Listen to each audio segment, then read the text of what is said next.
Welcome back to the channel, everyone. You know, when I talk value, I'm not joking. I'm not just making sounds. I am actually meaning real value that we can find with ease. So today we'll be talking about the Pagani Design PD1731. So under $50, what you're getting is a domed synthetic sapphire crystal.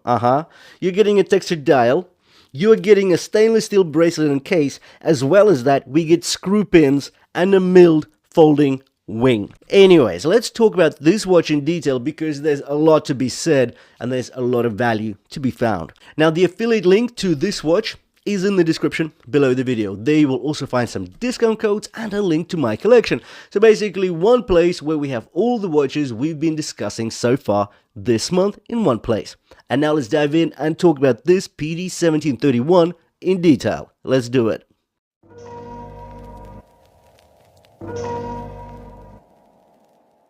Let's start with the core dimensions of the Pagani Design PD1731, because this is where the practical elegance begins. The case measures exactly 38mm in diameter, with a thickness of 11.8mm, but don't let that number fool you. A good 2mm of that bulk is owed to the highly domed, boxed synthetic sapphire crystal that really defines the watch's aesthetic. The lug-to-lug length comes in at 44.6mm, thanks to the inverted end links, making this piece extremely wearable even on smaller wrists. Just take a look at how it sits on my 6.5-inch wrist. There is no overhang whatsoever, and I would imagine that this lug-to-lug length would fit anybody with 5 inches and over.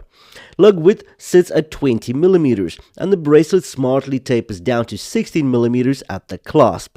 Now, the side profile is where this watch quietly flexes its design chops. Instead of a single continuous flank, we get a layered architectural silhouette. The mid-case is rounded and polished, transitioning sharply into these hook-like downturned lugs, also polished, which drop away from the case and drape beautifully on the wrist. On top, we have a thin fixed bezel that is radially brushed, sitting just under the lip of the dome crystal. And here's where the magic happens. The vertical bezel wall is polished, creating subtle light play that contrasts with the brushed lug hoods, which themselves echo the finish of the bracelet's end links. This creates a near seamless visual integration. The bracelet doesn't just connect to the case, it flows into it. There's also a touch of utilitarian elegance in the screw-down case back, visible at the base of the flank, giving it a 3-tier visual profile: the case back, the polished mid-case, and then the brushed bezel. The crown on the right-hand side deserves a mention as well. At 5.5mm in diameter, it's also tall, sharply notched, signed, and incredibly easy to grip. Let's take a moment to talk about the crown action and the movement on this PD1731. The crown itself unscrews smoothly, and it's immediately clear that this is a well-executed screw-in system.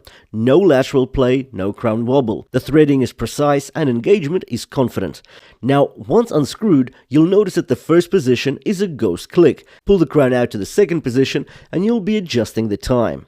The tactile feedback here is quite good. Crisp indexing, zero slack, and importantly no drift of the seconds hand as you push the crown back in. Inside, the PD1731 is powered by Seiko VH31, a hybrid quartz caliber that delivers 4 ticks per second, mimicking the sweep of a mechanical watch. For context, the NH35 ticks at 6 beats per second, so this is remarkably smooth for a quartz. Let's talk about the bracelet. We get a classic 3-link design, fully brushed along the top and underside with polished outer flanks that visually tie in with the polished sides of the case. Standard fare, right? Well, not quite. At this $50 price point, finding screw pins instead of push pins is genuinely unexpected, a feature that even $100+ watches often skip. In regards to the tolerances, they're okay. Not luxury grade, but for the price, they're acceptable and functional. Link articulation and fluidity are smooth with no awkward stiffness.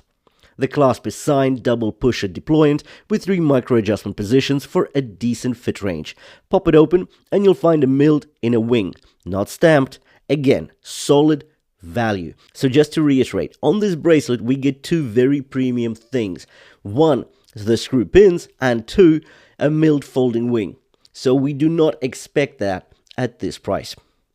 Flip over the watch and you're met with a screw-down case back, edged with key specs like the 100 meters of water resistance, stainless steel construction, and of course the Pagani Design logo in the center.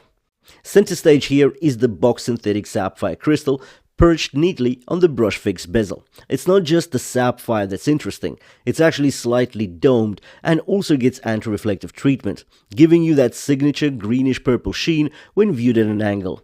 The clarity is genuinely excellent, though you still get a touch of distortion at the edges, which adds a bit of vintage charm to the viewing experience. Drop below the crystal and you're met with a matte emerald green dial that's slightly coarse in texture, not glossy, not sunburst, but subtly grainy, and that makes it pop in all lighting conditions without being flashy. The white printed mini-track hugs the periphery cleanly, while the hour markers are applied chrome batons with double batons at the cardinal points, 3, 6, 9 and 12 for clear orientation. The handset is made up of chrome-aged Dauphine hands, each filled with slivers of lume, while the second hand is a fine polished stick. No lume there, but it sweeps smoothly thanks to the VH31 movement. Below 12 o'clock is the applied Pagani Design logo, while above 6 you've got the simple 100 meters print, giving it a very symmetrical, uncluttered and balanced dial layout. And while the lume isn't Seiko bright, well, not even close, it is perfectly adequate for a dress watch and also for checking the time in dim light. And frankly, at this price, the inclusion of lume is a welcome bonus, not a given. So what do you reckon? Can we pick up value for under 50 bucks? Can we get premium components? And did you like the way everything is put together on this watch? Let me know in the comments below. Also, in the description, check out the discount codes, the link to my collection, and the affiliate link to the listing. Thanks for watching, and I'll see you in the next one.